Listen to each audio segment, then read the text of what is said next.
साथियों, armed forces में tradition बहुत ही महत्वपूर्ण होता है क्योंकि यह टाइम टेस्टेड होती है। एक लंबे समय तक इसने यूजफुल पर्पज को सर्व किया होता है, इसलिए ट्रेडिशन को उचित महत्व देना यह भी अति आवश्यक है। लेकिन एक विशेष बात की ओर हमें ध्यान देना आवश्यक है कि लंबे समय तक अगर हम बिना सोचे समझे केवल ट्रेडिशन को ही फॉलो करते रह गए तो हमारी व्यवस्था में जड़ता यानी ऑसिफिकेशन की स्थिति स्वाभाविक रूप से आ जाती है। उस जड़ता की स्थिति से बचने के लिए तथा समय के हिसाब से तालमेल बनाने के लिए इनोवेशन का लाना यह भी बेहद आवश्यक है।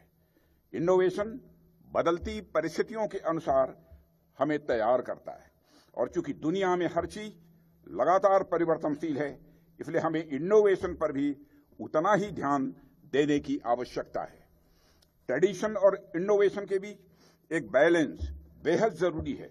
यदि हम केवल ट्रेडिशन को फॉलो करते रहेंगे तो हमारी हालत उस डेड लेक की तरह हो जाएगी जिसके पानी से बदबू आने लगती है। हमें एक नदी की तरह प्रवाहमान रहना है और यदि हम नदी की तरह प्रवाहमान बने रहना चाहते हैं तो हमें ट्रेडिशन के साथ साथ इनोवेशन को भी लाना होगा। साथियों, आर्म्ड फोर्सेस में ट्रेडिशन बहुत ही महत्वपूर्ण होता है क्योंकि यह टाइम टेस्टेड होती है। एक लंबे समय तक इसने यूजफुल पर्पज को सर्व किया होता है, इसलिए ट्रेडिशन को उचित महत्व देना यह भी अति आवश्यक है। लेकिन एक विशेष बात की ओर हमें ध्यान देना आवश्यक है कि लंबे समय तक अगर हम बिना सोचे समझे केवल ट्रेडिशन को ही फॉलो करते रह गए तो हमारी व्यवस्था में जड़ता यानी ऑसिफिकेशन की स्थिति स्वाभाविक रूप से आ जाती है।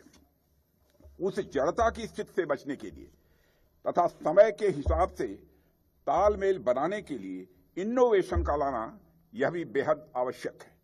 इनोवेशन बदलती परिस्थितियों के अनुसार हमें तैयार करता है और चूंकि दुनिया में हर चीज लगातार परिवर्तनशील है, इसलिए हमें इनोवेशन पर भी उतना ही ध्यान देने की आवश्यकता है। ट्रेडिशन और इनोवेशन के बीच एक बैलेंस बेहद जरूरी है। यदि हम केवल ट्रेडिशन को फॉलो करते रहेंगे तो हमारी हालत उस डेड लेक की तरह हो जाएगी जिसके पानी से बदबू आने लगती है। हमें एक नदी की तरह प्रवाहमान रहना है और यदि हम नदी की तरह प्रवाहमान बने रहना चाहते हैं तो हमें ट्रेडिशन के साथ साथ इनोवेशन को भी लाना होगा।